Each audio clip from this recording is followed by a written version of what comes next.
Have you previously played King's Quest V?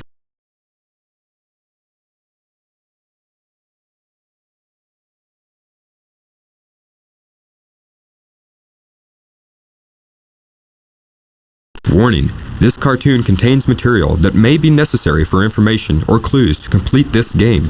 Please be sure to check your inventory if you decide to skip.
Tell you what happened? What?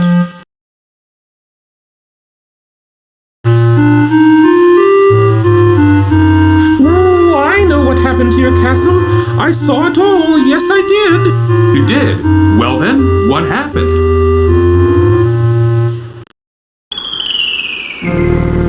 Oh, it was the powerful and evil wizard Mordak who did it. Oh, I just happened to be visiting with an old friend when I saw him materialize out of thin air. Thank goodness he didn't notice me. Well, don't stop now. Go on. He conjured up a terrible whirlwind that swirled faster and faster around the castle. With another incantation, Mordak then caused the wind to draw the castle up into the sky and out of sight. Oh, it was something to see, all right.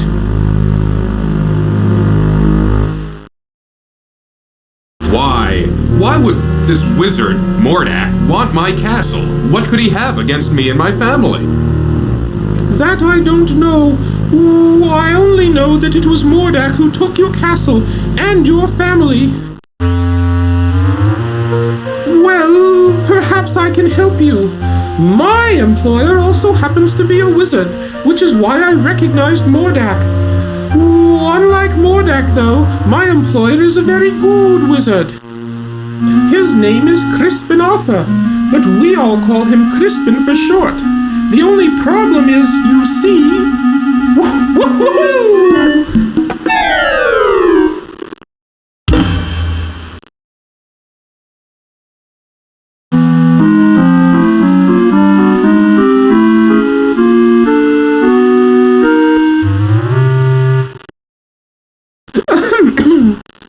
Anyway, where was I? Oh, yes.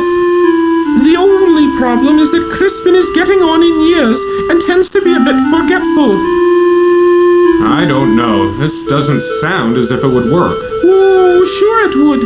Crispin is a very qualified wizard, one of the best. He just gets a little forgetful now and again, that's all. Now where is it? Oh, I know I brought it with me. Aha! Here it is. What is that? Well, it is my opinion that you don't stand a chance against the likes of Mordak. Oh, excuse me for saying, Your Majesty, but you don't have a choice. You must come with me. I'm sure Crispin can help you.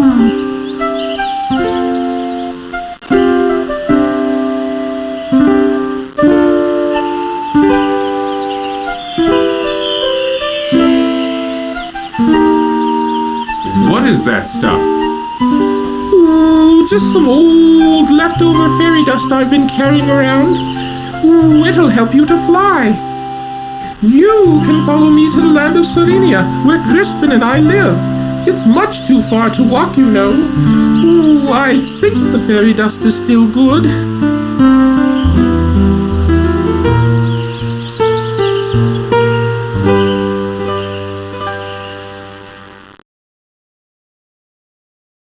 Come on, up here!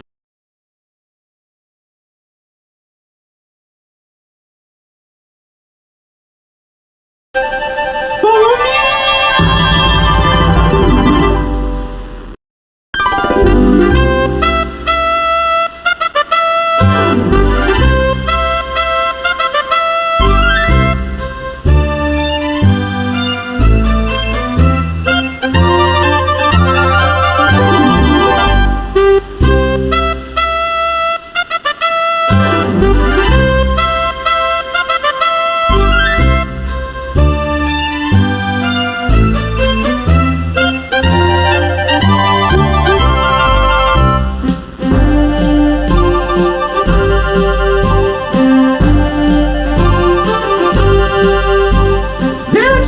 Down here! Come on!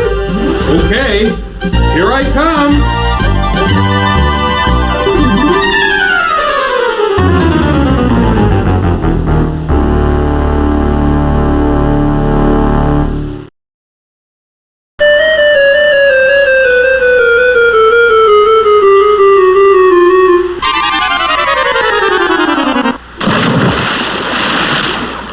Ooh, looks like the fairy dust just wore off. Cedric? Where have you been? I've been calling for you.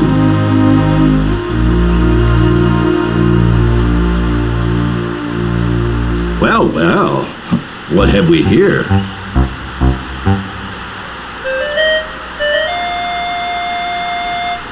A bit clumsy, are you? Well, come on in the house and dry off. No sense sitting around like a wet dog.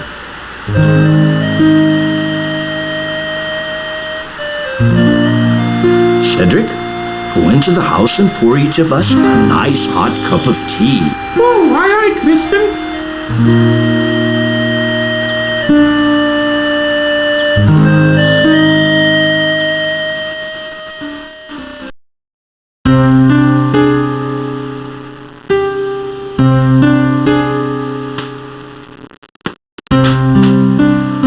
The Society of Wizards has always taken a dim view of Mordak and his abuse of his power.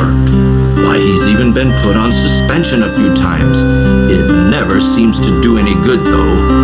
Crispin, why would Mordak want to take my family or castle? What did we ever do to him? I'm afraid I don't know the answer to that. Mordak is a very unpredictable wizard. I've never understood that evil mind of his. Oh, I thought perhaps you could help His Majesty, Crispin. That's why I brought him here. Well, let me see now. I used to be a very powerful wizard at one time, you know, but I've gotten a little rusty lately. A little rusty.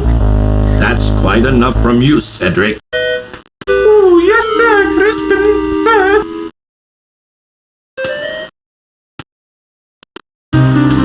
I don't know what I have that would be of much use to you. Most of my wizard stuff is pretty old and worn out. But let's see what I can find.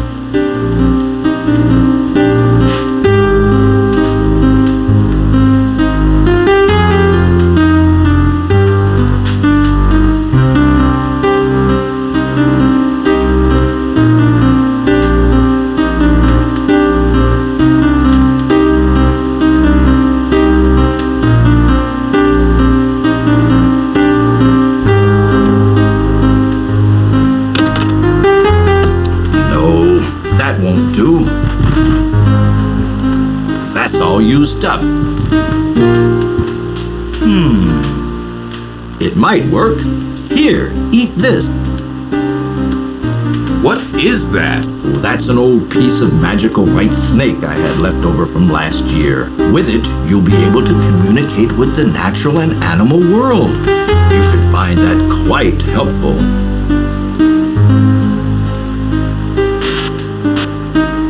Here's my old wand. I don't even know if it works anymore. Most of its power may be gone.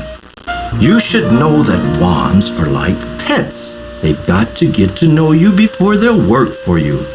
Just treat it with care and respect, and hopefully it will do something for you. You'd better get going, my boy. No telling what that confounded Morlock could be up to. You go with him, Cedric. Show him the way. Oh, me! Yes, you. Don't be such a coward. Now go on. You'd better get started. Thank you, sir. I appreciate all you've done for me.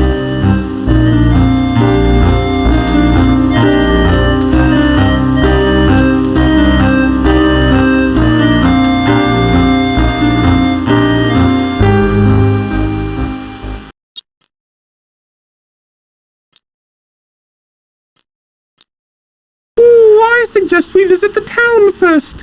How about it, Your Majesty? Please don't call me Your Majesty, Cedric. It's much too formal. I'd like it if you'd just call me Ghram. Oh, I'd be delighted to, Graham. Anyway, what was I talking about? Oh, yes, the town. You might be able to find some supplies there. It's just over a little hill to the south. Not too far. Well then, let's be on our way, Cedric.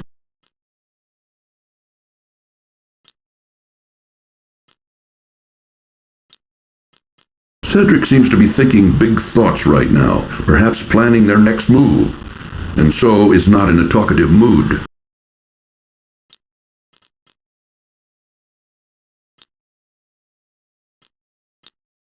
The old wand doesn't seem to have any vitality left in it.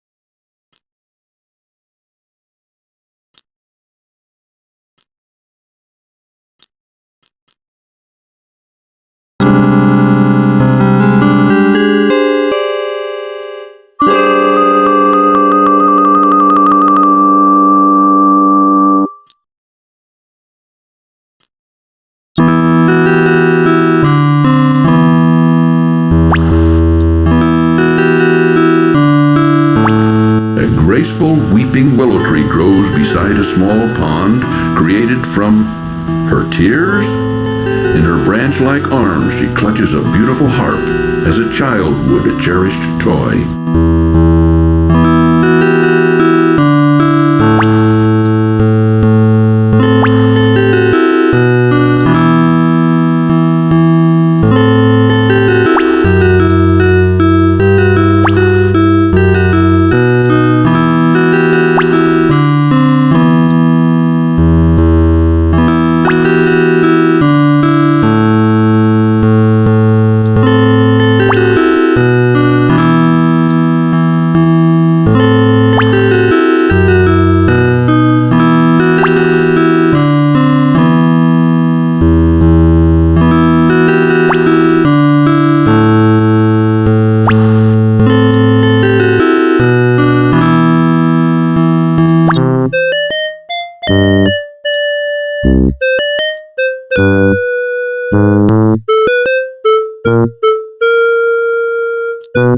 What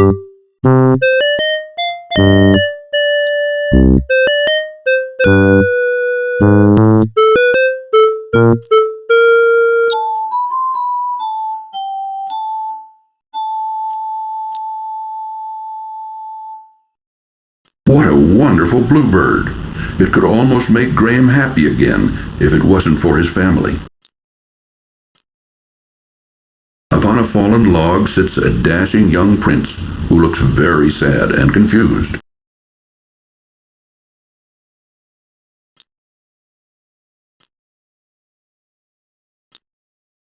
Excuse me, young man. Sorry to bother you, but I couldn't help but notice you sitting there on that log. I was wondering if there was anything wrong. Why, yes. As a matter of fact, there is. I've been searching everywhere for my fiancée. She's a beautiful princess with long golden tresses, fetching blue eyes, and smooth creamy skin. Have you seen her anywhere about? No, sorry, I haven't seen anyone like that. That's what I figured. No one has seen her. I bet that a witch who lives in the dark forest had something to do with her disappearance. I'll keep an eye out for her. If I see her, I'll let her know you're looking for her. I would appreciate that. Well, I guess I'd better get back to looking for her. I'm not ever going to find her just sitting around here. Thanks for your concern.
Too bad. Graham's swimming skills were no match for the mighty river.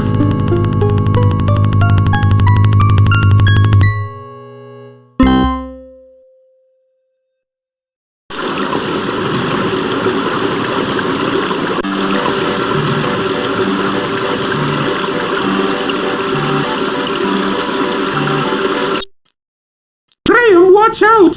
A poisonous snake!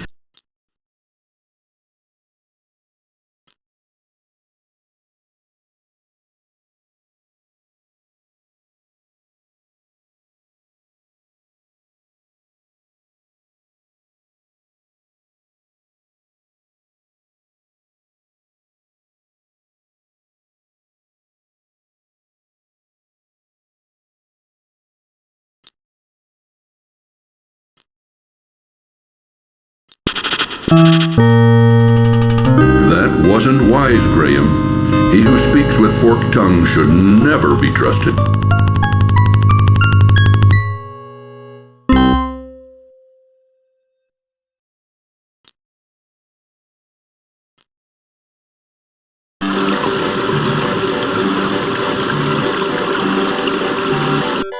Cedric waits for Graham just outside the small town. Secure within a small pen, a spotted cow quietly chews her cud. The quaint little town of Serenia nestles at the base of a great snow-capped mountain range which rises sharply to the east.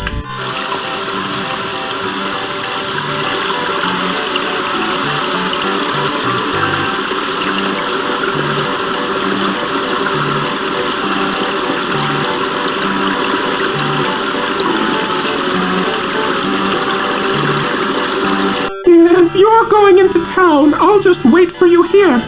I had a nasty run-in with a big dog once, and I feel much safer out here.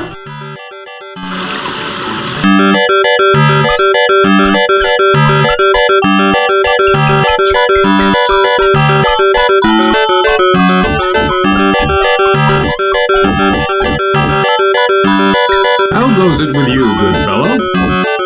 Not well, I'm afraid. This old wagon's always giving me trouble. Can I help you in any way? Thank you kindly, but I think I can handle it. All right then, good luck. Thanks. With this wagon, I'm gonna need it.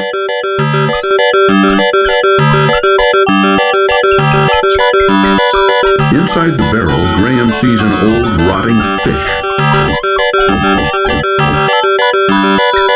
Graham leans way down into the barrel and removes, the smelly old fish.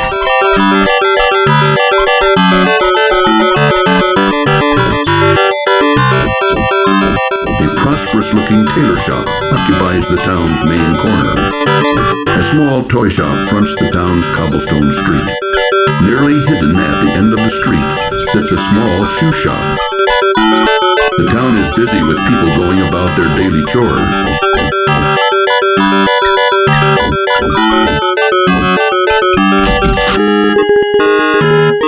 May I help you, sir? I'm interested in buying something here. Let me show you some things. A fine piece of cloth. With this material, I can make you beautiful shirts. There isn't a more beautiful piece of fabric to be found anywhere. With this, I could make you the finest trousers you've ever had. Well, what do you think? Well, right now I'm just looking. Thanks anyway. Sure. Whatever you say. I'm just here to help. The tailor, an aristocratic-looking man, attends solicitously to Graham as he looks at all the wares in the tailor shop. An employee of the tailor, a friendly, good-looking young man, caters hopelessly to a disagreeable customer in the one dressing room. The busy tailor shop bustles with activity as Graham looks around with interest at all the tailor's wares. In the corner of the shop, draped casually over a tailor's form, Graham sees a thick, fur-lined cloak. Here, let me help you with that. Oh, that cloak fits you perfectly. It just looks wonderful on you. Let me tell you, it will certainly keep you toasty warm during the coming winter. Let me know if you wish to buy it.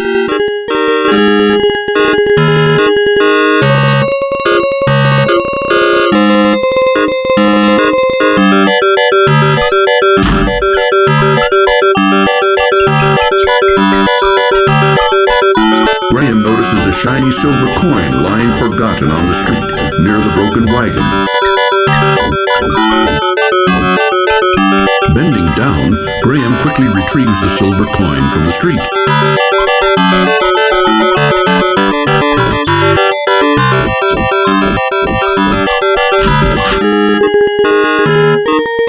Come on in, look around. Let me know if you're interested in anything. A pretty little girl, who must be the toy maker's granddaughter, plays with a doll while grandfather looks on. The plump old toy maker, who seems a jolly sort, carefully mends a toy while sitting comfortably behind the counter. A child's wonderland of toys fills this quaint little toy shop. The shipment of carving wood hasn't come in yet. What should we do? If it's not in by tomorrow, I'll send you to the sawmill. Okay, Papa? Grandpapa, Yeah, my darling? can I keep this doll? I really like her. Now, Katrina, you know these toys are for sale for other kinder. Besides, you've got plenty of dolls. You can play with her, but just be careful. All right, Grandpapa, I'll take care of her. Graham notices a strong little sled hanging on a side wall. That's a fine sled, isn't it? Any child would love to have it. Yes, I was just admiring the workmanship. Danke. If you'd like to buy it, let me know.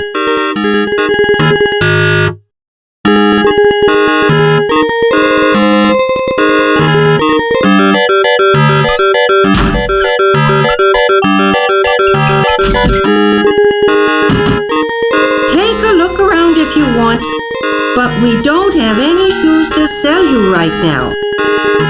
We sold our last finished pair yesterday.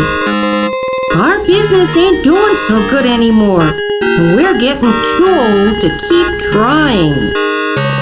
Is there anything I can do to help? There ain't nothing you can do, short of buying us out. But like I said, if you want to look around, feel free. Okay, thanks. A skinny old dog lies down on the hard floor of the shoe shop. The shoemaker's wife, looking haggard and worn, tiredly stitches away at a large piece of shoe leather.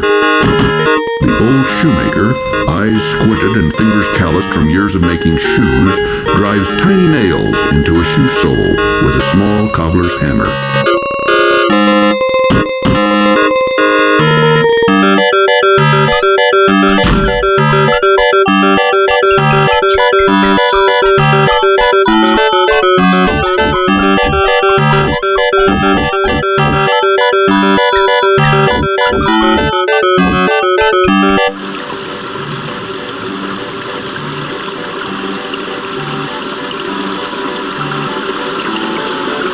It is but a common silver coin.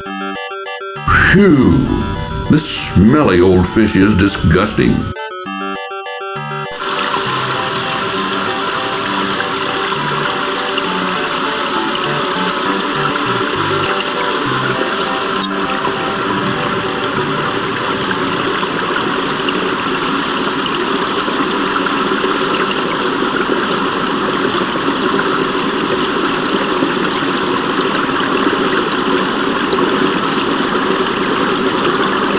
I'll wait for you here, Graham. And how is your poor dear mother doing, William? Oh, she hasn't been doing too well lately. But my brother and I help out whenever we can. Thanks for asking, Amanda. Austin, keep your fingers out of that pie. The pies look lovely. I think I'll take one. Yes, they were just made fresh this morning. Here you go. Yes, this will be a fine dessert for our dinner tonight. Let's go home, Austin.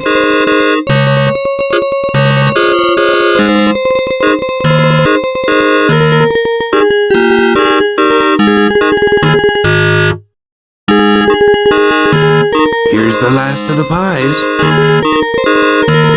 Welcome to our bakehouse, traveler. Of course, all of our wares are wonderful, but today we've got a special on custard pies. Just one silver coin each, but take your time. Let me know when you're ready.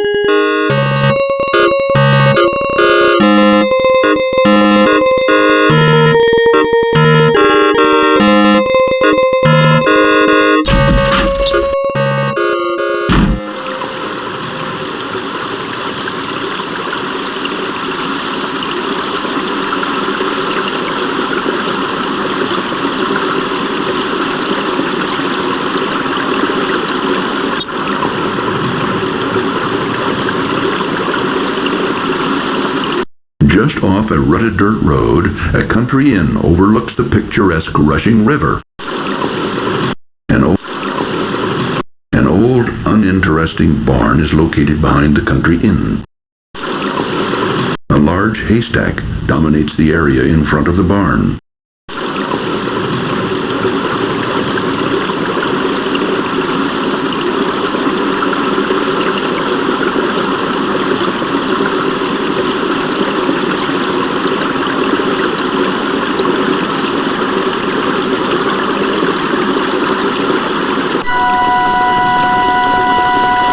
Watch out for the bear, Ghram!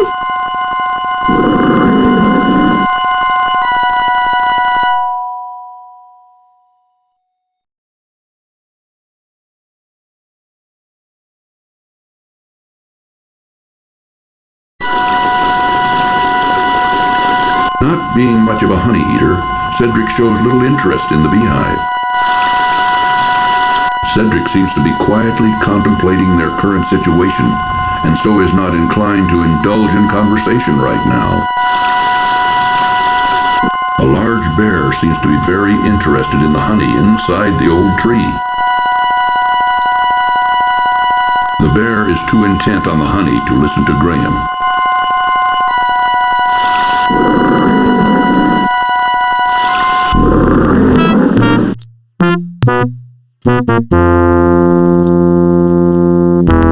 Tisk, tisk. Ghram should know better than to feed the bears.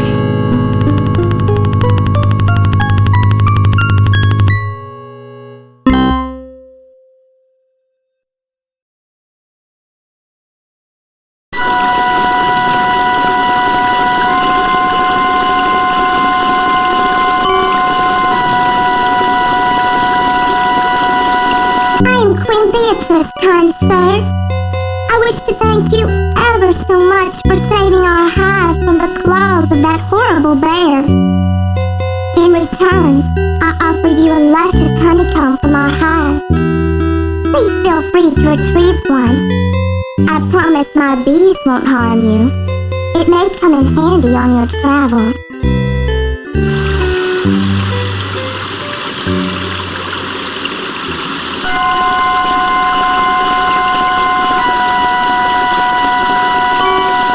Ghram reaches a hand into the beehive and retrieves a very sticky chunk of honeycomb. Wrapping it in a protective piece of cloth, he then pockets it. Ghram notices a large stick lying on the ground near the old tree. Ghram bends down and picks up the large stick from the ground.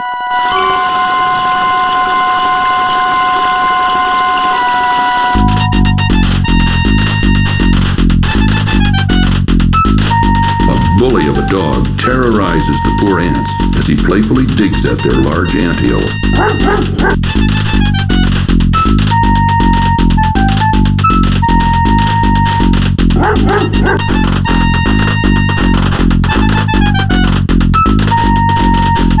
Oh, Ghram, that dog looks mean.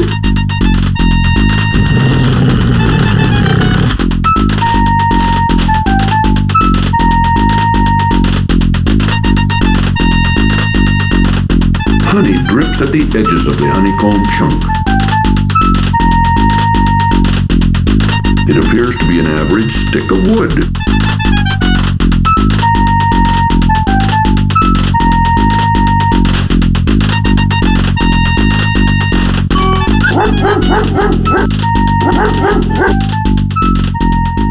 Allow me to introduce myself. I'm King Anthony the Great. May I ask who you are? Why, certainly. I'm King Ghram of Daventry, and this is my friend Cedric. We're seeking a way to cross the Great Mountains to the ocean on the other side. That is a very perilous undertaking. I wish you would reconsider. But if you shall not, in return for rescuing our home from that flea-bitten cur, I wish to offer you our help, if perchance you may ever need it. Thank you very much, King Antony. Cedric and I appreciate your kind offer. We look forward to meeting you again.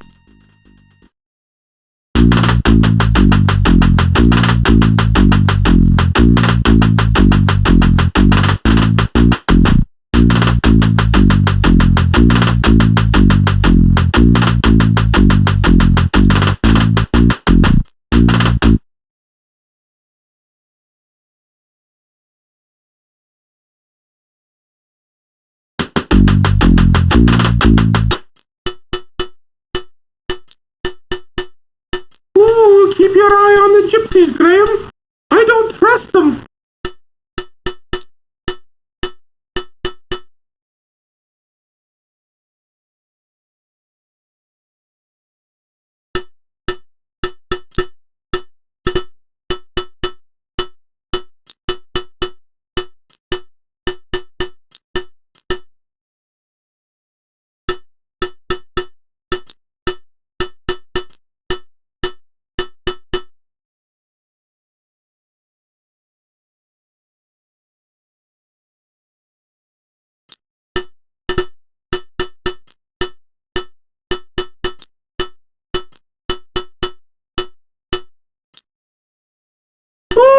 There's nothing but a hot, dry desert for the west.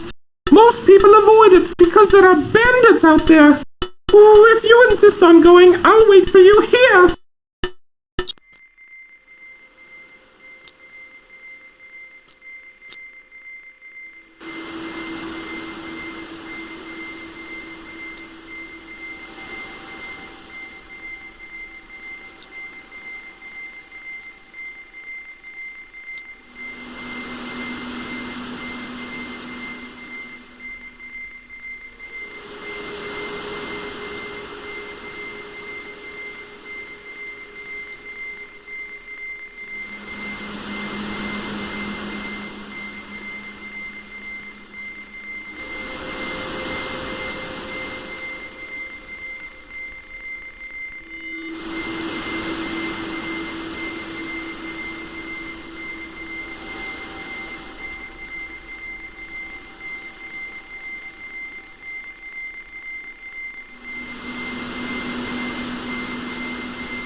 The hot sun and choking sands are taking their toll on Graham. He must drink, and soon.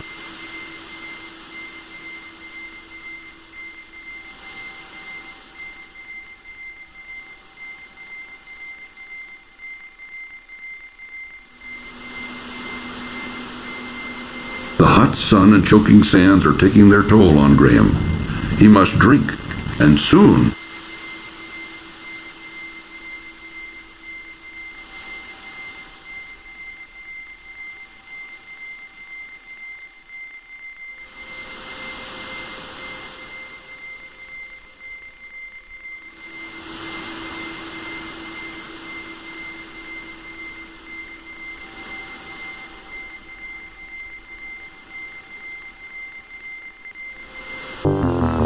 Too late. Graham collapses and dies of extreme thirst in the hot desert sun. If only he could have found an oasis. Dying for a drink, Graham?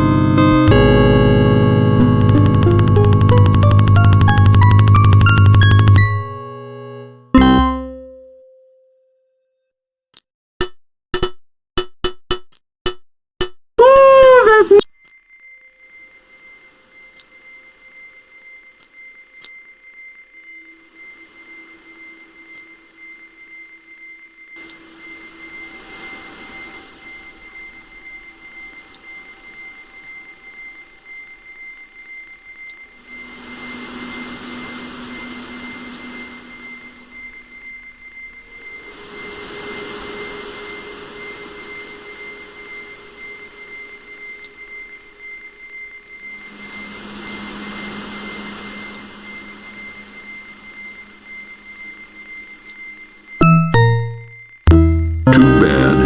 Even the sting of such a small creature can prove deadly.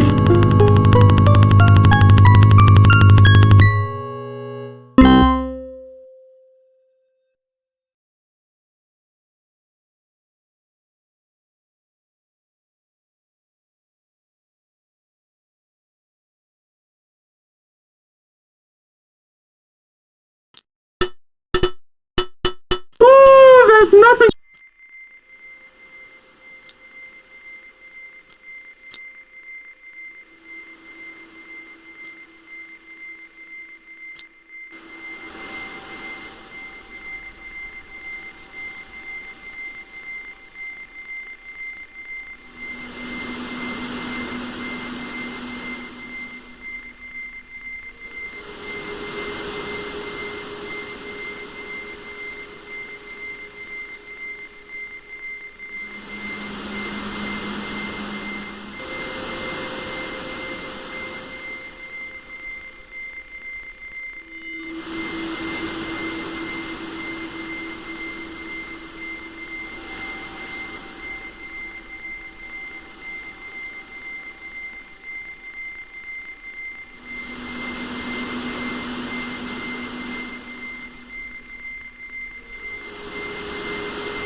The hot sun and choking sand.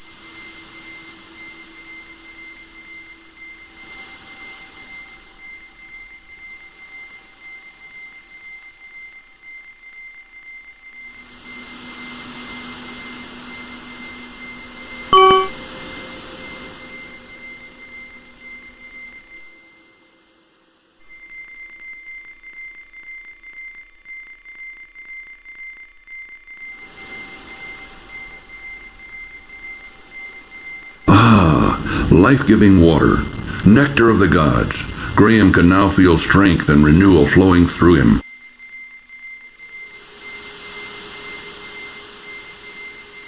From across the desert sands, Ghram can hear the sound of approaching hoofbeats.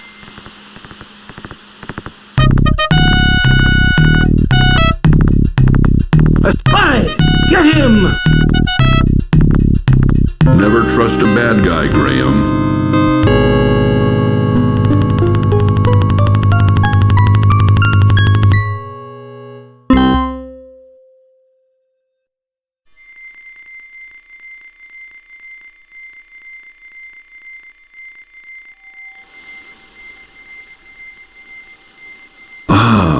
Life-giving water, nectar of the gods. Ghram can now feel strength and renewal flowing through him.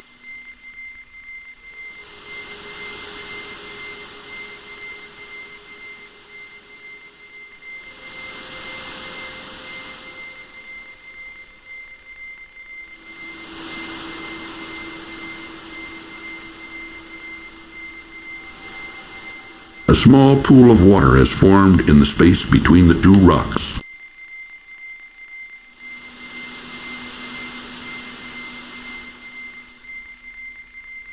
From across the desert sands, Ghram can hear the sound of approaching hoofbeats.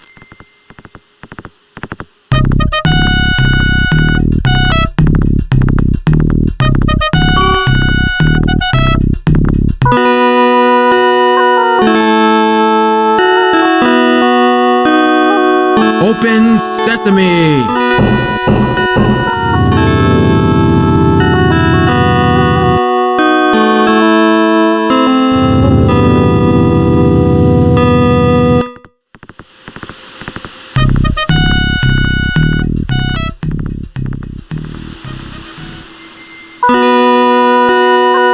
Open sesame!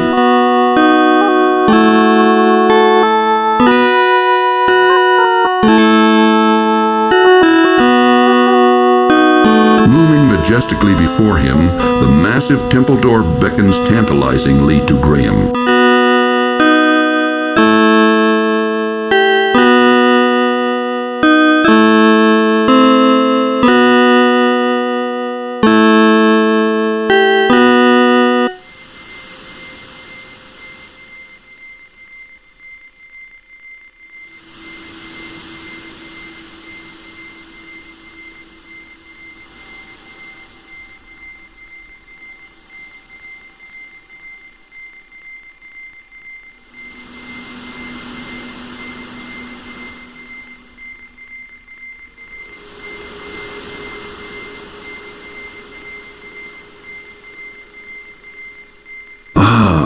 Life-giving water, nectar of the gods. Ghram can now feel strength and renewal flowing through him.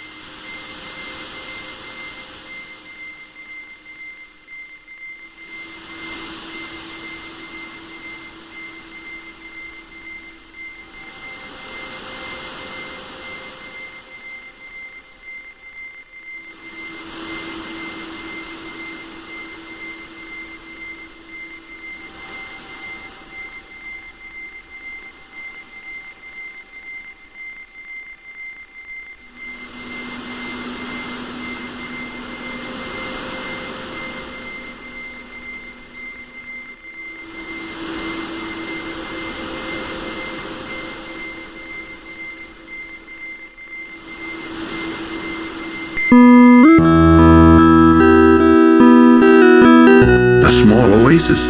Its tantalizing water, so sparkling in the desert sun. Gram's hot, thirsty body is irresistibly drawn to it.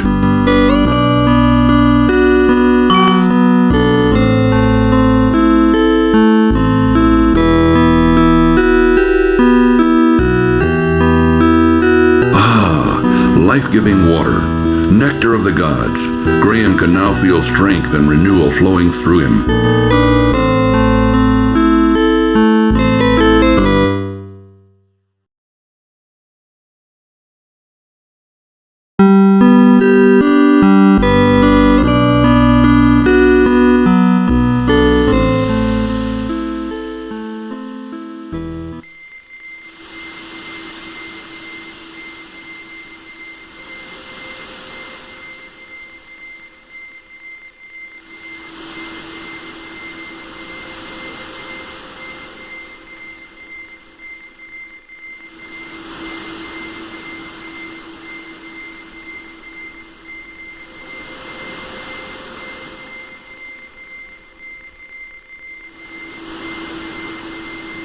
The hot sun and choking sands are taking their toll on Ghram. He must drink, and soon.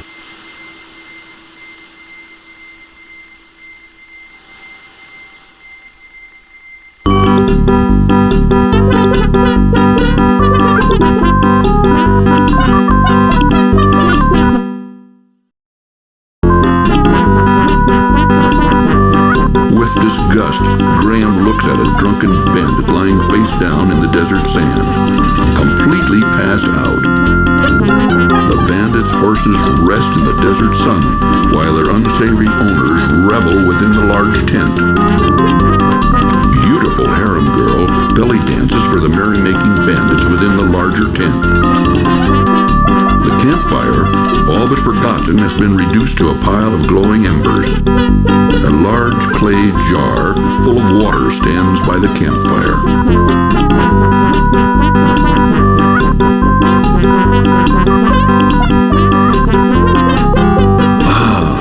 Life-giving water, nectar of the gods. Ghram can now feel strength and renewal flowing through him.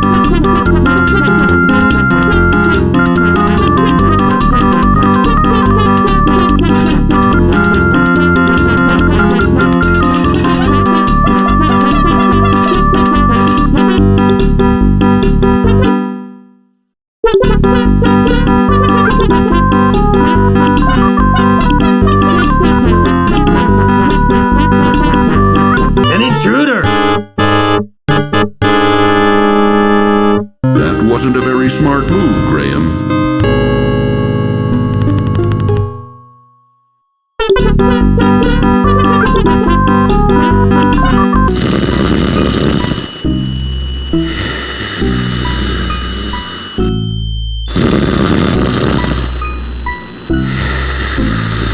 A jeweled staff leaning against the back of the tent catches Gram's interest. Snoring loudly upon a beautiful carpet lies a sleeping bandit.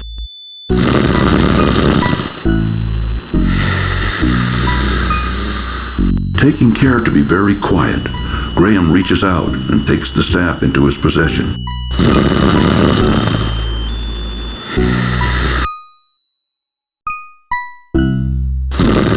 Thanks again for all your help. Who are you? A spy! That wasn't a very smart move for Ghram to make.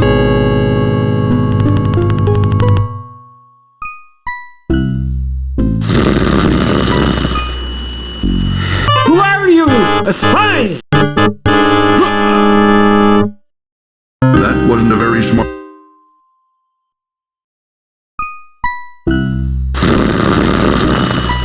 Who are you? That wasn't a very...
Life-giving water, nectar of the gods.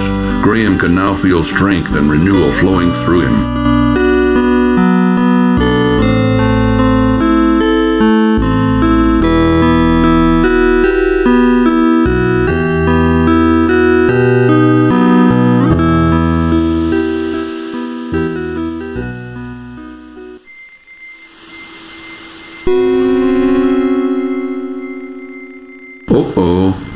A picked clean and sun-bleached skeleton lies in the sand of the hot, dry desert. What happened? Who can say? But it makes Ghram uneasy nevertheless. An old shoe lies forgotten near the poor skeleton.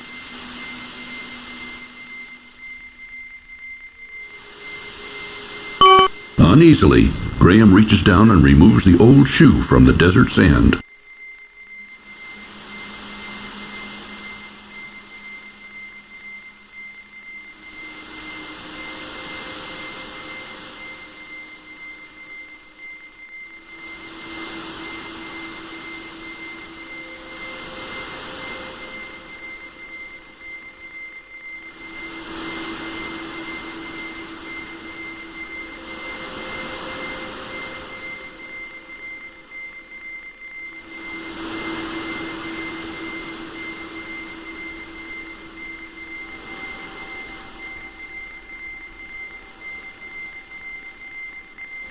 The hot sun and choke.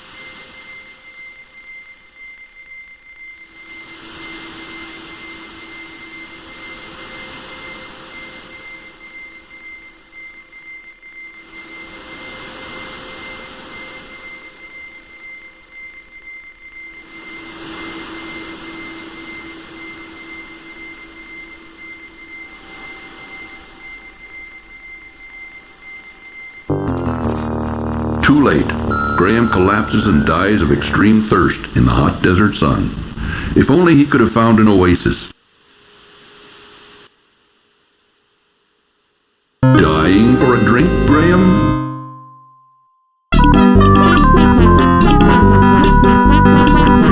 The jeweled staff is obviously the work of an expert craftsman.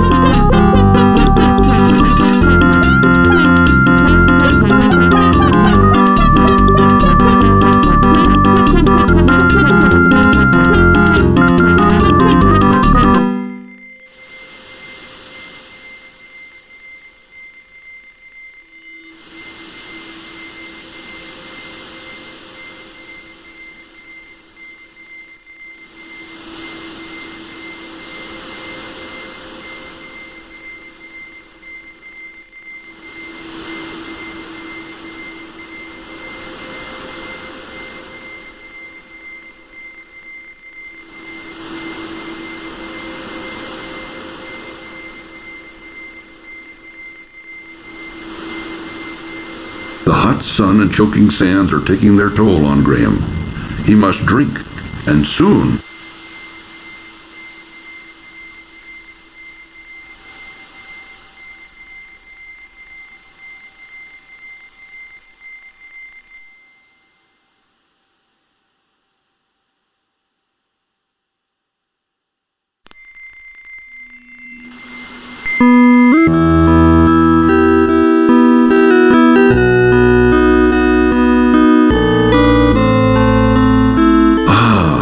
Life.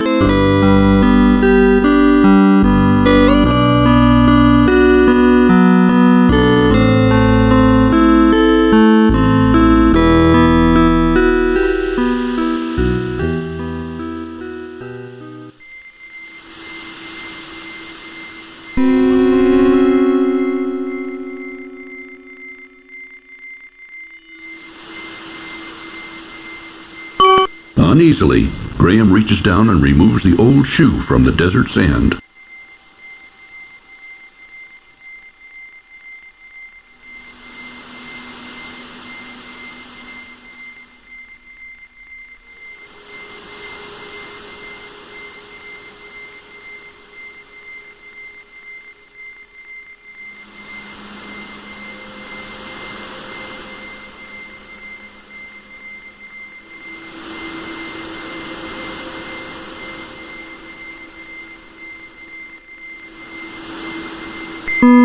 The hot sun and choking sands are taking their toll on Ghram.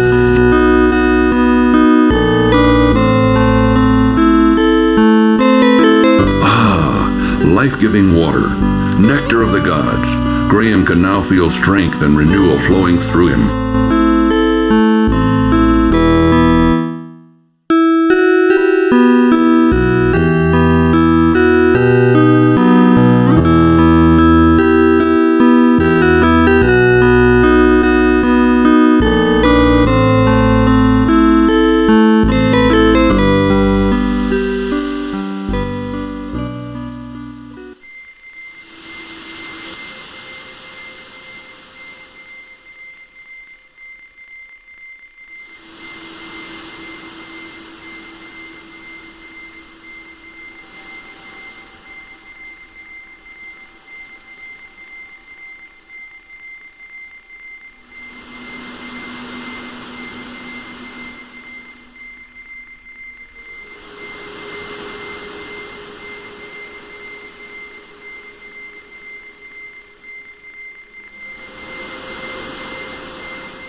Life-giving water, nectar of the gods.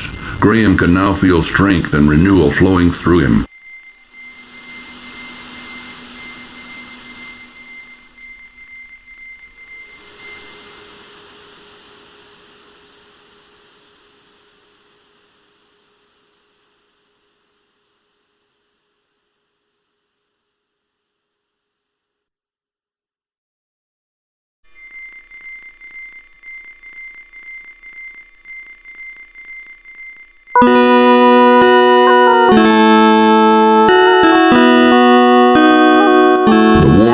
Shoe is cracked and dry from the desert sun.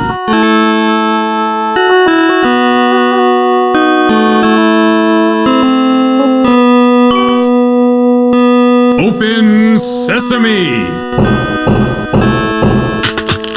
Oh no! The staff broke.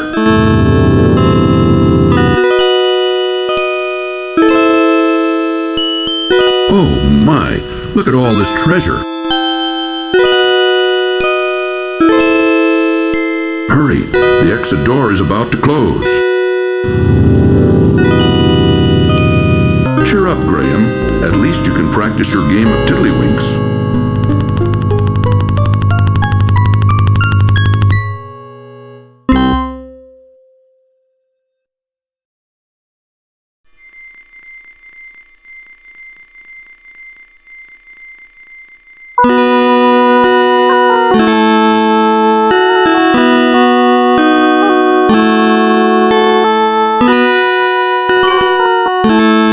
Open sesame! Oh no! The staff broke.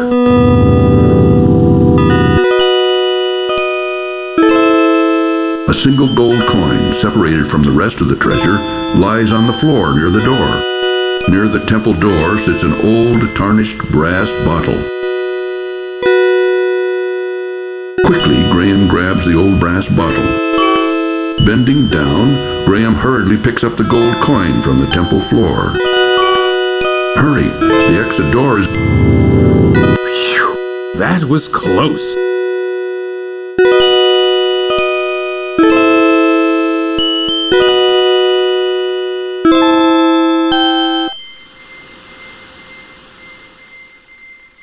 It is a shiny gold coin. This is an old, tarnished brass bottle.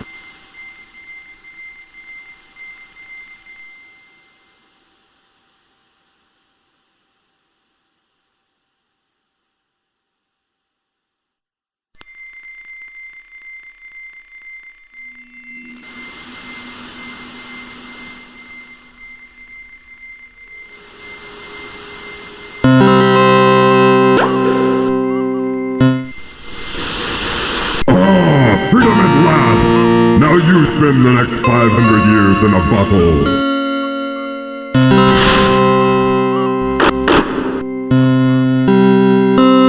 Graham should know better than to keep things bottled up inside.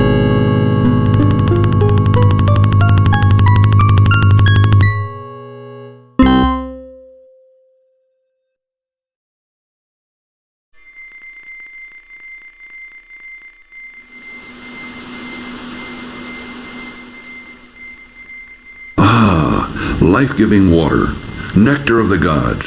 Graham can now feel strength and renewal flowing through him.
I was just starting to get concerned. Don't worry about me, Cedric. I'm used to this kind of thing. A large ox, tied to the gypsy's wagon, peacefully munches on grass. Impatiently, Cedric waits for Graham. Within the gypsy encampment, Graham notices a tall, burly man who keeps a suspicious eye on him and Cedric. Having other things on his mind,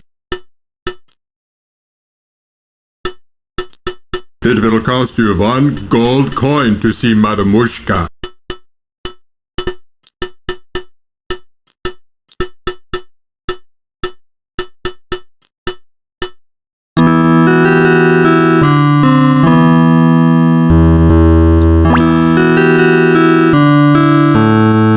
Miss Willow? Yes? You can talk? Why, of course I can. What did you expect? Well, I've never seen a talking tree before. What's wrong? Everything's wrong, can't you tell? I'm not really a tree. I'm really a princess. You see, my fiancé and I were walking through this wood when a nasty old witch came along and was instantly charmed by my handsome prince. When he naturally refused her advances, she jealously banished him to a faraway land and turned me into a tree. Then she stole my heart. Stole your heart? Yes, she turned my heart to gold and took it away with her. The only way I can become human again is to have my heart brought back. Now, all I have to cheer me up is my harp. It's quite magical, you know. It plays the sweetest music you've ever heard. Now please, leave me alone in my sorrow. Oh, what a sad song she plays. Let's try to cheer her up, Graham.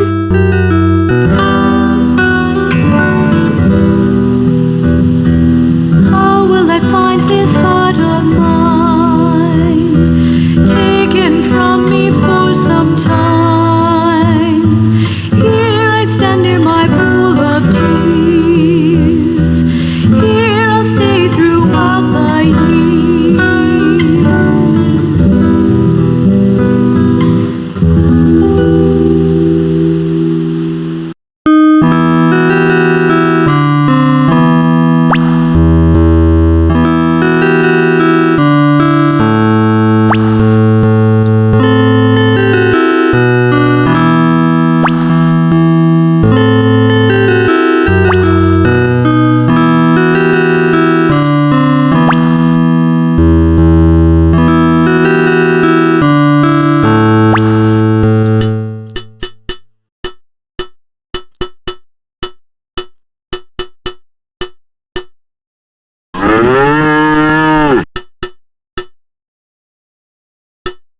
It costs 1 gold coin to see Madam Mushka, not 1 silver coin.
Welcome back to our bakehouse, traveler. Of course, all of our wares are wonderful, but don't forget our special on custard pies.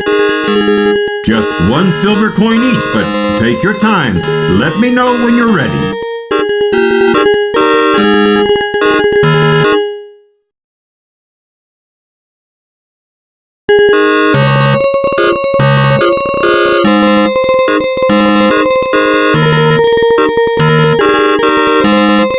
Sir, I would like to purchase one of your custard pies.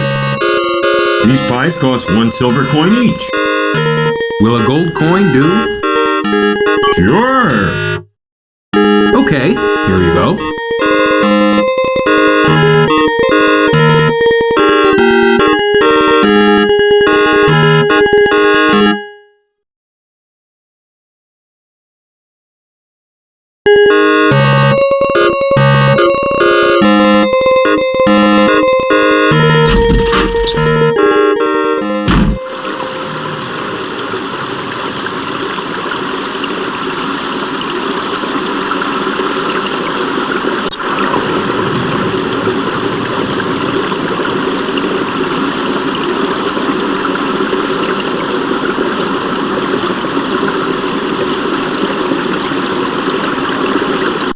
watches with surprise as a contingent of ants marches into the haystack and begins to swarm through it.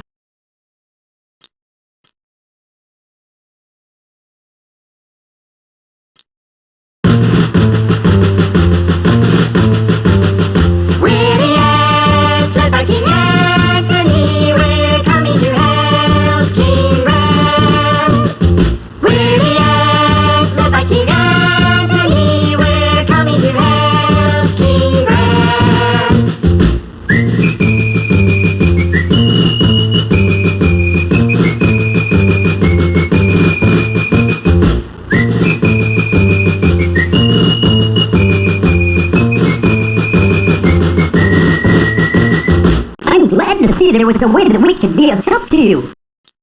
Look here. We found a golden needle in the haystack. I'd like to present it to you. Perhaps you can find a use for it. Why, thank you, King Antony. I'm honored. Good luck in your travels, King Ghram. And be careful.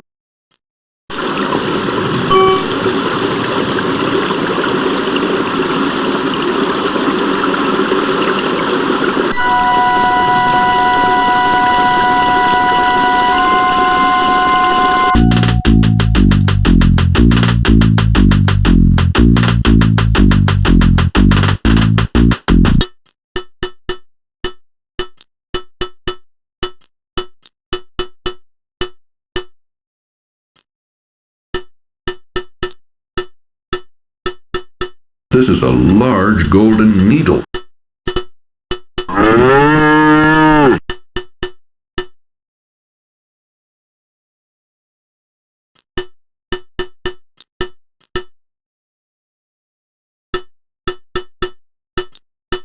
Well, it is not a gold coin, but I guess it will be fine.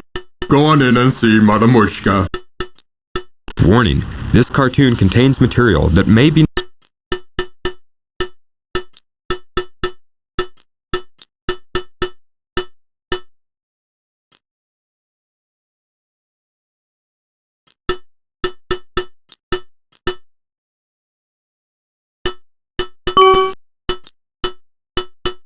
You may see Madamushka now. Warning, this cartoon contains material that may be necessary for information or clues to complete this game. Please be sure to check your inventory if you decide to skip. Oh, you are here to see Madamushka, no? Well, come closer. Sit down. I will tell you your fortune. Already I can tell that you are on a quest of great urgency. We will see what we can find out for you. Look, Ghram. Look into the crystal ball. Look, Manannan, look what I have for you. Take a good look at what you did to my brother, Alexander. Because of you, he's doomed to spend the rest of his days as a cat, and there's nothing I can do about it. But you can do something about it. Since you're the one that did this to him, you're the only one who can turn him back again. Back to the wizard Manannan. Alexander! I don't know how, Mordak. I'm not a wizard. I just happened to stumble across some magic spells and accidentally turned your brother into a cat. I didn't mean it. Please believe me, Mordak. I don't know how to turn him back into a wizard. You're holding out on me, little man. You're taking advantage of my good nature, but not for long. If I don't get a change of tune from you soon, I'll feed your family to the cat, starting with your dear mother. Remember what I said. I'll only give you a little more time to decide before your family becomes cat food. That is all. But I see that your mission is very dangerous indeed. I will give you something to help you. Here, wear this. It is a magic amulet. It will protect you against all but the most powerful magic. Good luck, King Ghram. Be careful. That Mordak is a bad one. Thank you, Madamushka.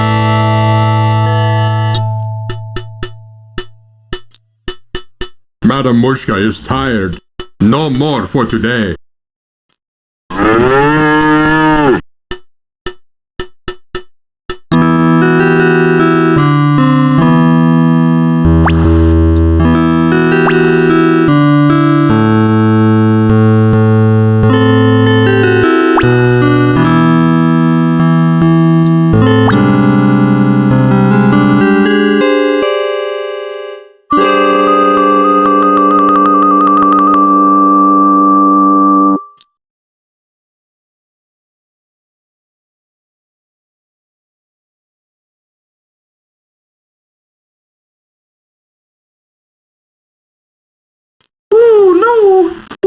I'm not going in there. Can't you read the sign? Come on, Cedric. There might be something important in here. Go if you want to. I'll wait here.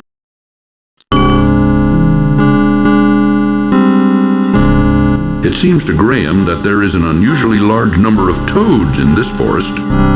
And snarling roots, creeping vines, decaying logs, twisted, gnarled trees. The close feeling of the gloomy forest quickly overwhelms Graham.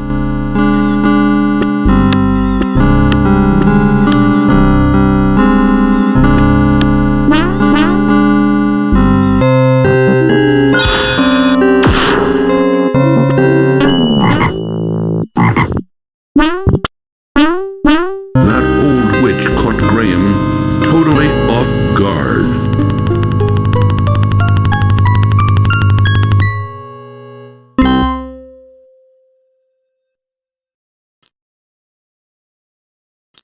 The amulet is attached to a soft leather thong.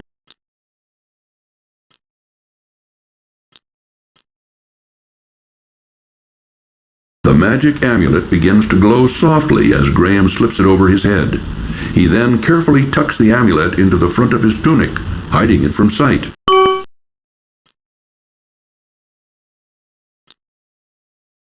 Oh, no. Oh, I'm not going in there. Can't you read the sign? Come on, Cedric. Go.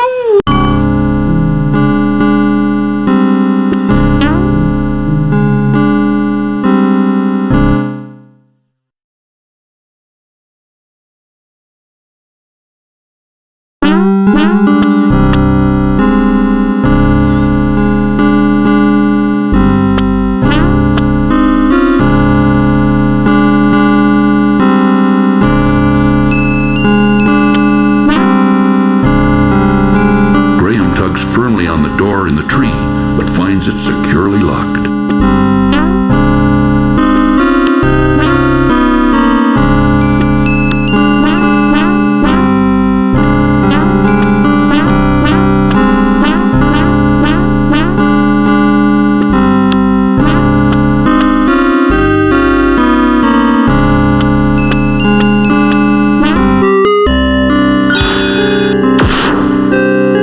Graham's great relief, it appears that the witch's magic has been stopped by the amulet he is wearing, just as Madame Mushka said it would.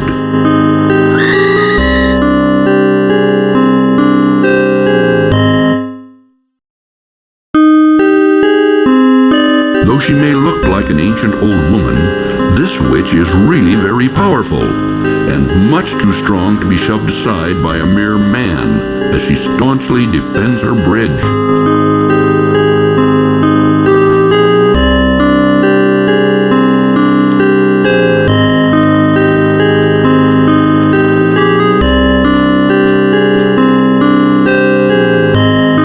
What are you doing in my forest, young man?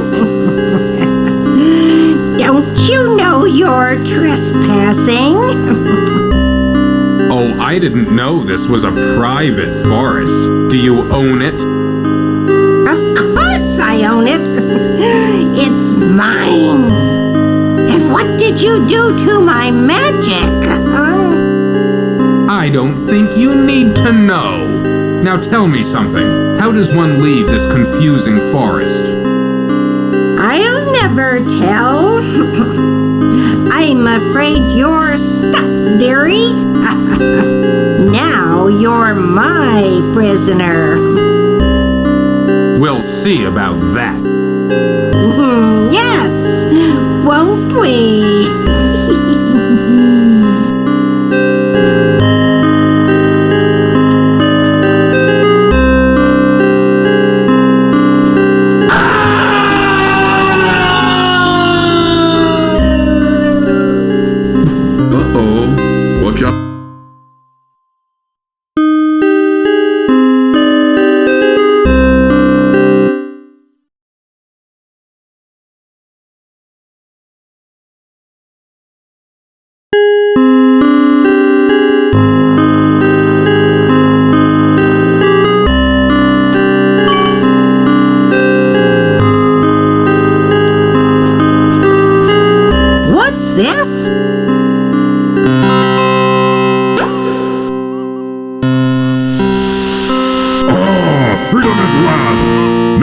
spend the next 500 years in a bottle.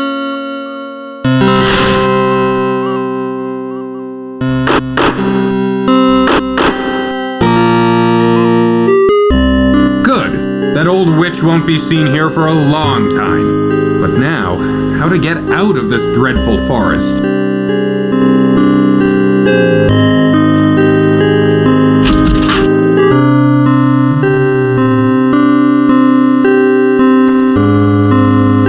Tucked under a large crack in the wall, which seems to serve as a window, Ghram sees an interesting wooden trunk. Ghram spies a small drawer built into the trunk of a tree, which pokes awkwardly through the wall of the house.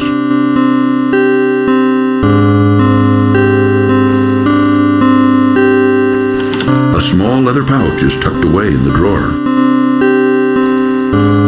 Ghram reaches to the drawer and removes the leather pouch. A small, intricate spinning wheel is put away in the trunk. Reaching a hand into the trunk, Ghram retrieves the small spinning wheel.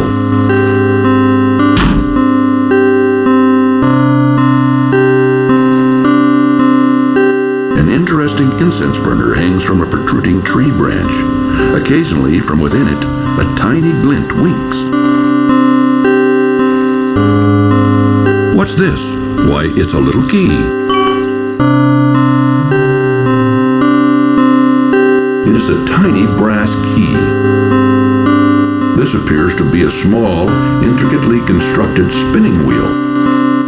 The small leather pouch is drawn tightly closed. Upon opening the leather pouch, Ghram discovers 3 sparkling emeralds. The trio of sparkling emeralds dazzle the eye.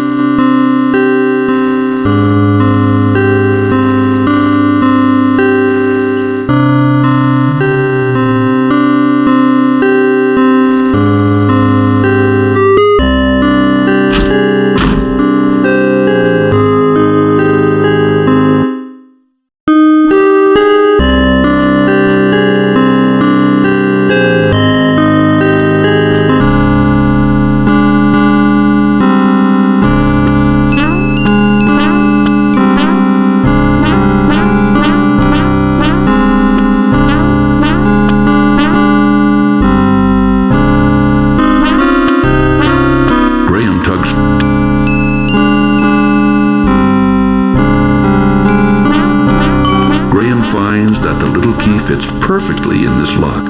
Ghram is charmed to find a little golden heart inside the door of the twisted old tree.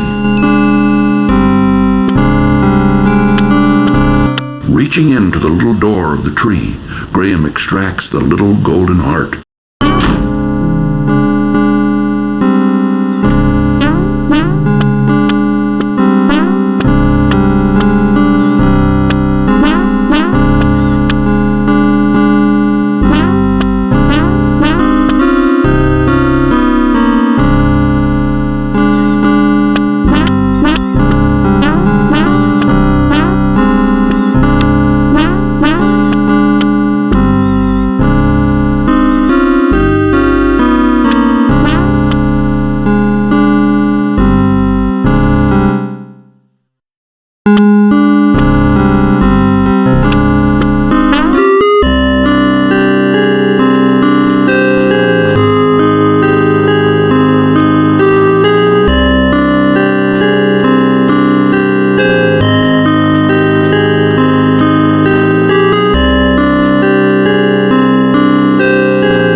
Unseen eyes seem to watch Ghram as he stumbles confusedly through the thick maze of the gloomy forest.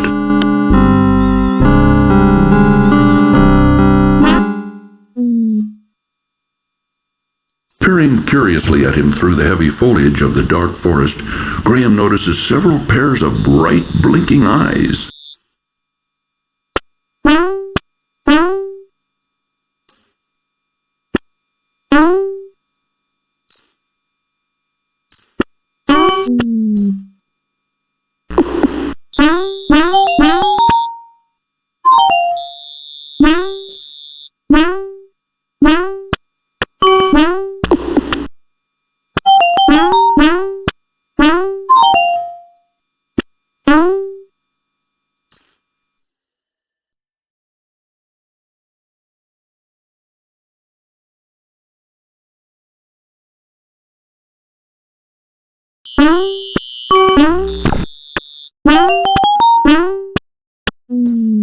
Drat! Just missed him.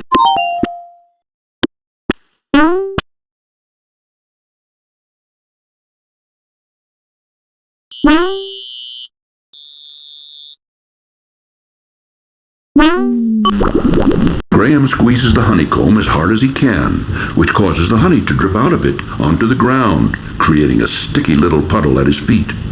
Now all that's left of the honeycomb is a piece of beeswax, which Graham puts back in his pocket. Graham carries a softened lump of beeswax. The leather pouch contains one beautiful emerald. The sparkling emerald dazzles the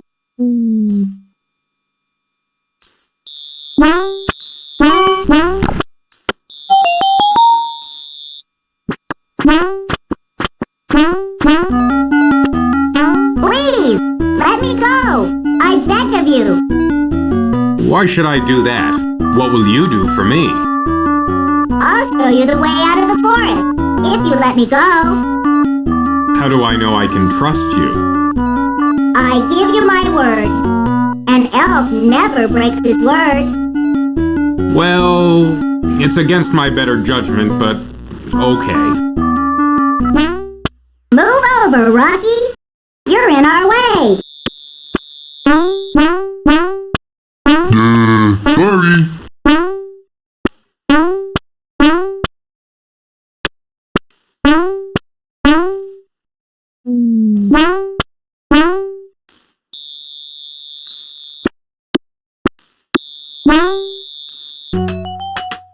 Follow me! In here!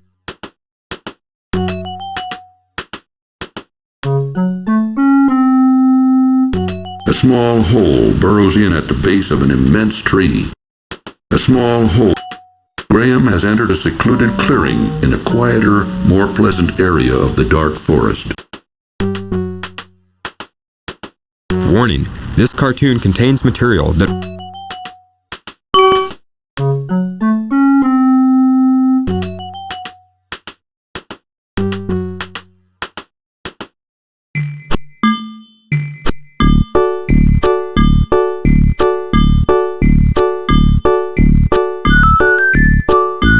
Hey! Over here! I've got something for you!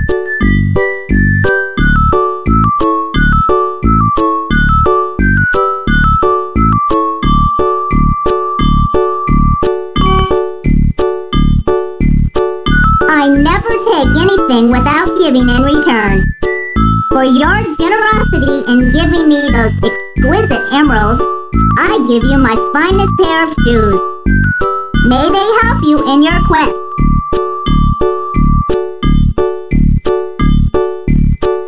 Follow that passage over there. It's the way out of the dark forest. Thank you very much for all your help. I'm sure I'll be able to find a use for these fine shoes.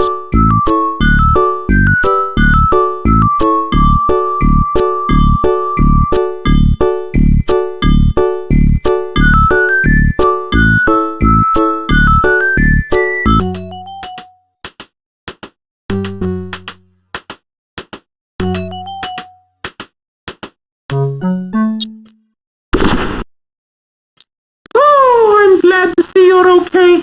I was beginning to worry. You were right not to want to venture in that dark forest, Cedric. I thought I'd never get out of there alive.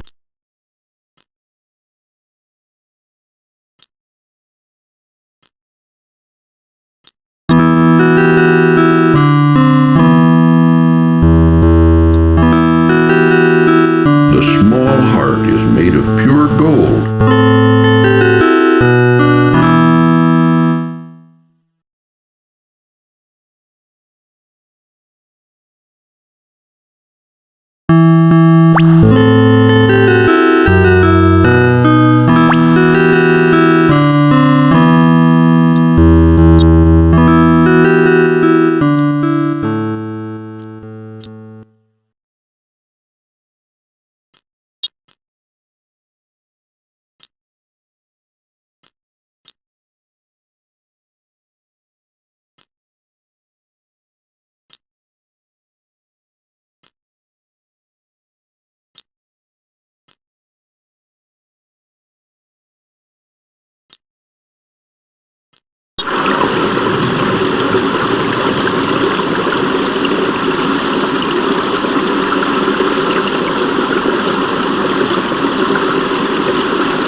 just one The Baker brothers seem to have a pet, a large mangy cat. A wonderful...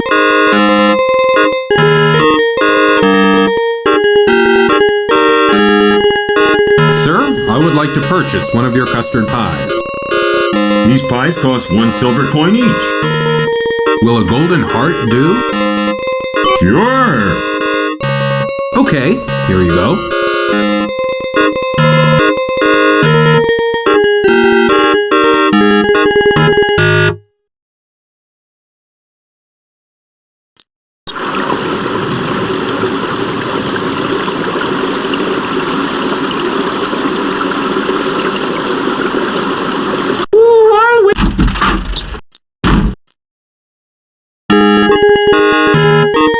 Welcome back, just one.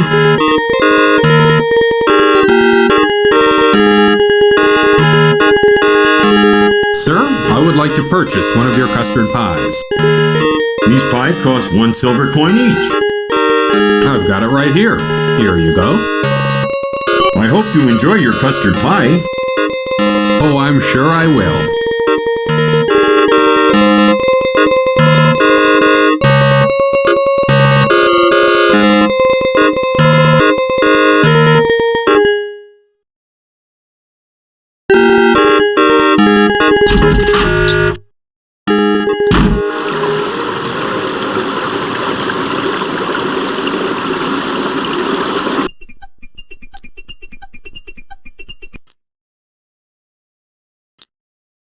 Pouncing, the scroungy cat catches a large gray rat in its wicked claws.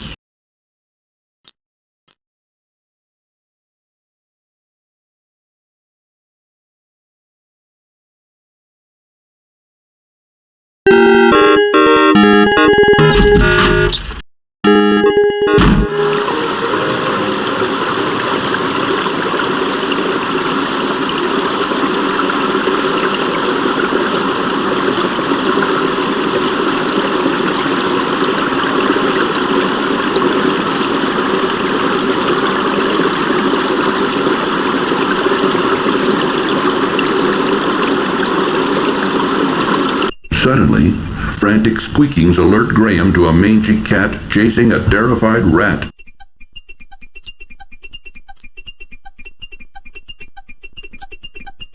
Oh, thank you, good sir. You saved my life. My children and I will never forget your kindness. Maybe someday I'll be able to return the favor. Oh, I hear my children calling. Goodbye, until we meet again.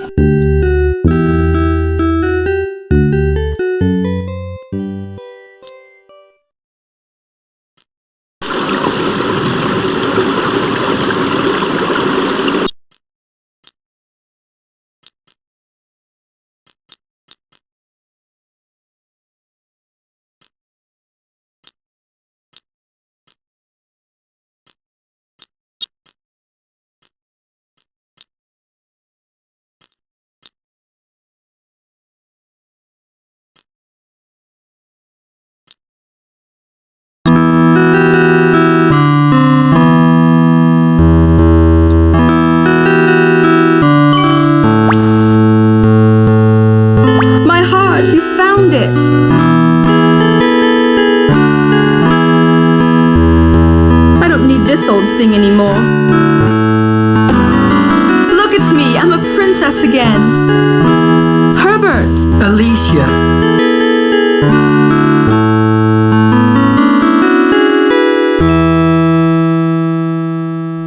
Where have you been all this time, my love? Oh, darling, just take me home. I'll tell you on the way.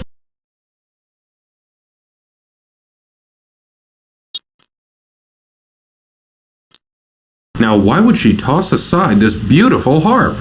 Well, if she doesn't want it, I'll take it.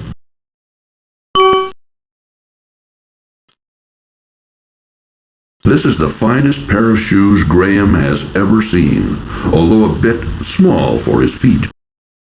It is a small harp of beautifully carved mahogany.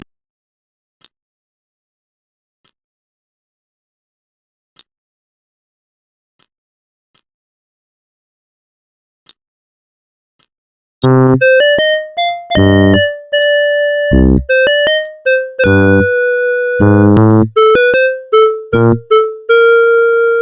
old grandfather gnome sits contentedly on an old stump and smokes a large pipe while watching his grandson at play. Sitting on a stool in front of his house, a young gnome happily plays with an exquisite marionette. Excuse me, sir. Oh, I'm terribly sorry to bother you. I was just noticing your son's marionette. It's very interesting. Where did you get it? It's grandson, not son, and I made it for him. Why do you care? I just wanted to comment on its artistry. It's very well done. I don't suppose it could be bought. If it could, the price would be very steep. I reckon you couldn't afford it. Now, leave me and my grandson be.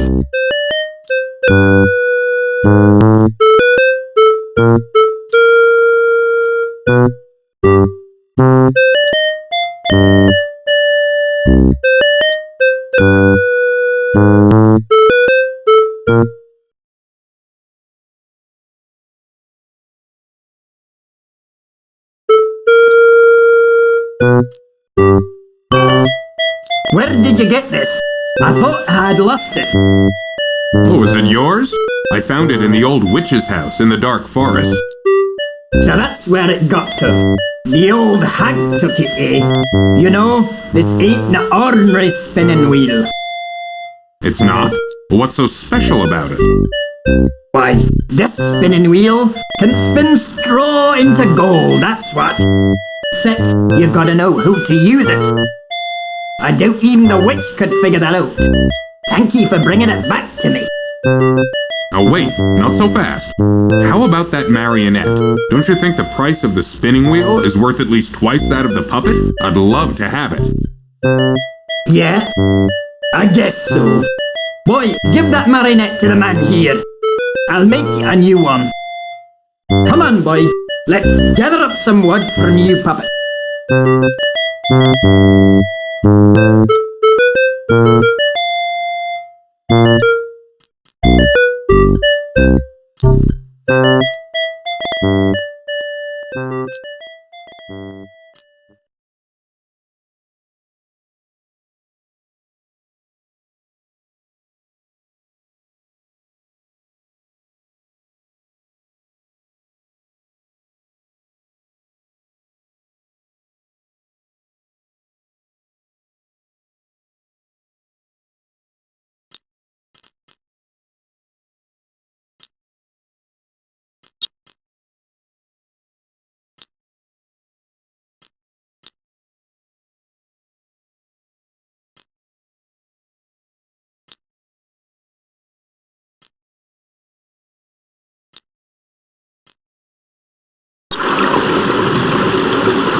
May I help you, sir?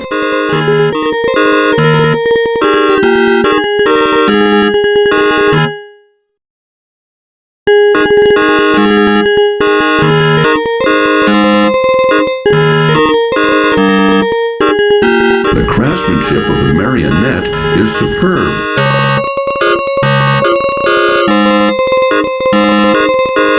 My golden needle! Wherever did you find it? It was in a haystack by the country inn. By the inn? Oh yes, I remember visiting there not long ago. Oh, bugger man, that innkeeper. He has no scruples at all. Well, I'm glad to see you've got your golden needle back. I wonder, could you possibly see fit to give me that wonderful cloak in exchange for it? The cloak? Well, why not? It's yours. For the price of a golden needle. Thank you, kind sir. I'm sure it will help me on my travels. I'm sure it will. Good luck. Au revoir.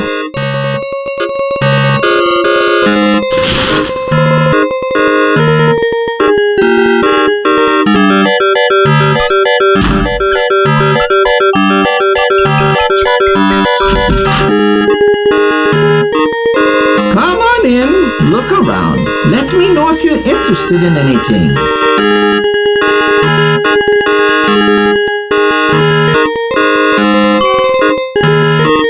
Where did you get this wunderbar marionette? The craftsmanship is excellent.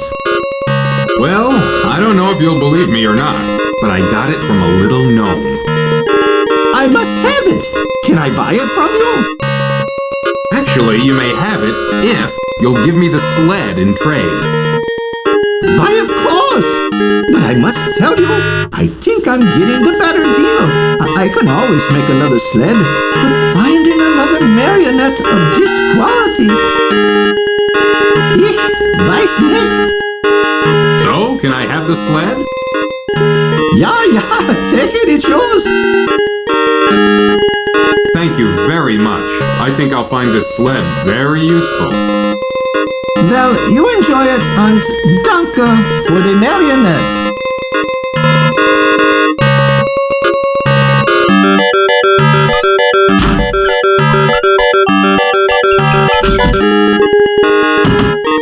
It's you again, is it? We still don't have any shoes for sale.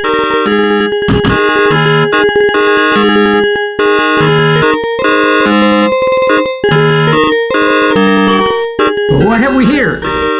Mama, take those shoes from the young man. Let me see them. These are the finest pair of shoes I've ever seen. The leather is soft and pliable, yet sturdy. The craftsmanship of these shoes are superb. And Mama, look at the solid gold buckle. Why, I could retire from the sale of these shoes. Then the shoes are yours. I don't think I could find a better use for them. You are a godsend, young man. How can we ever repay you? You don't need to repay me. Just knowing I helped you is enough for me. Well, it ain't much, but it's all I've got to give. Here, take my cobbler's hammer. Perhaps you can find a use for it. Since I'll be retiring, I won't need it anymore. Thanks to you. Why, thank you. A hammer could be very useful on my journey.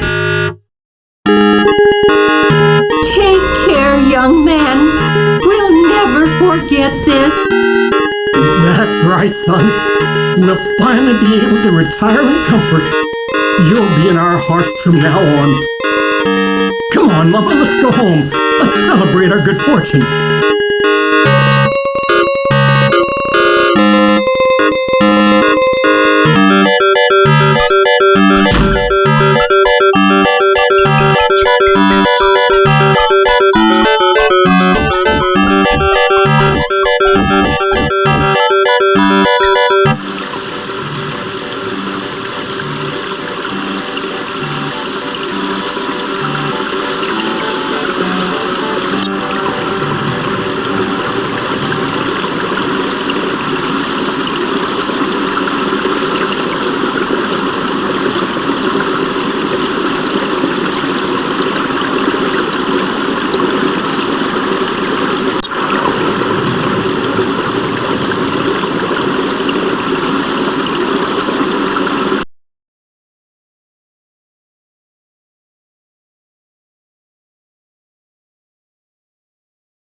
Out here. I don't like that place.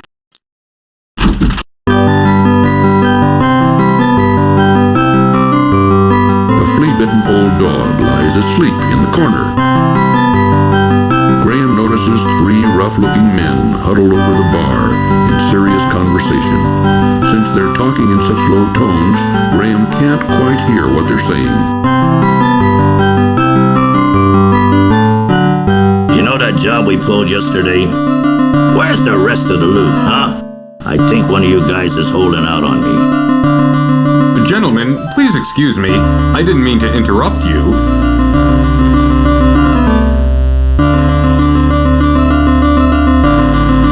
Diana's full, ain't got no more rooms. Hey boss, this guy looks like a real troublemaker. What do you want me to do with him? Rob him out. Struggle as he might, Graham could not escape his bonds.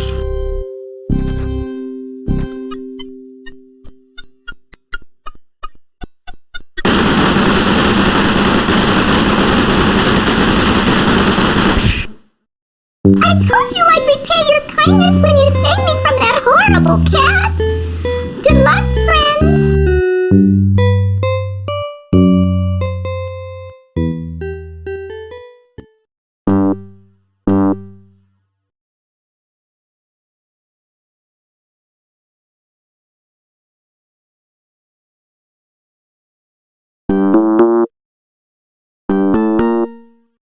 Lying in a heap on the stone floor, Ghram sees the rope that once held him captive. Ghram has unfortunately found himself locked in the country inn's dusty, dirty cellar.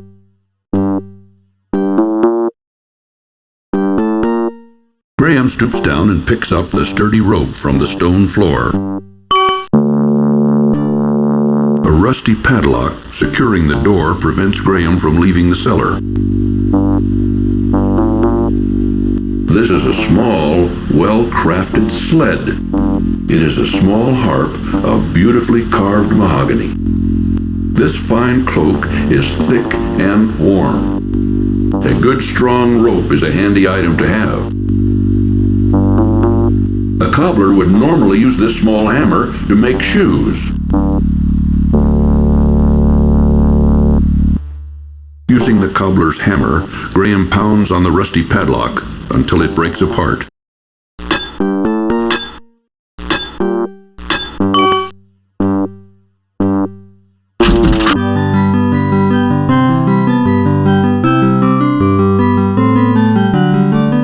Ghram looks around the inn's kitchen and finds it rather sparse and untidy.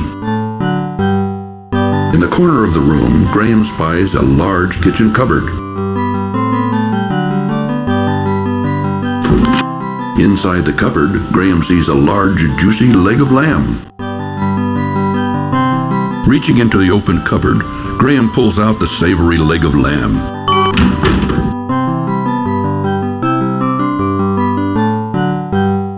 This is a large, mouth-watering leg of lamb.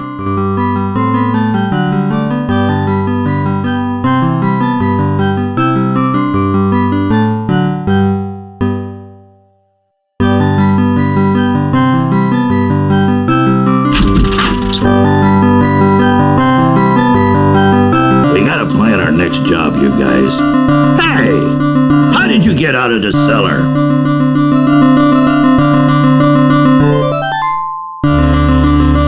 This time, rub 'em out for good. That wasn't a very smart move.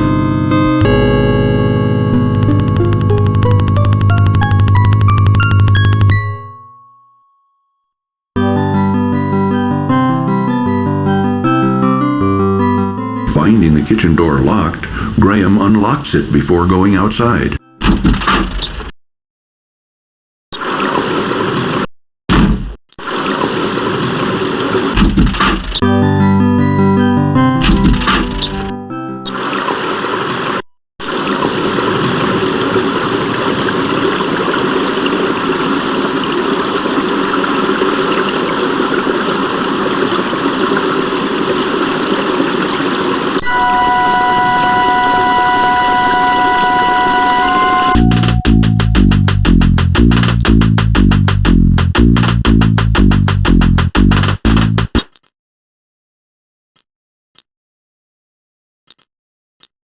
Ghram notices a grassy clearing at the edge of the woods. A tambourine lies on the ground near the abandoned gypsy encampment.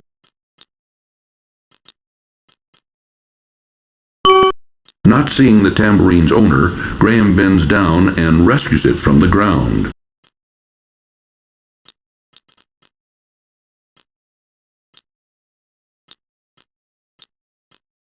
It is an ordinary tambourine.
Begone, you slithery varmint! Scat!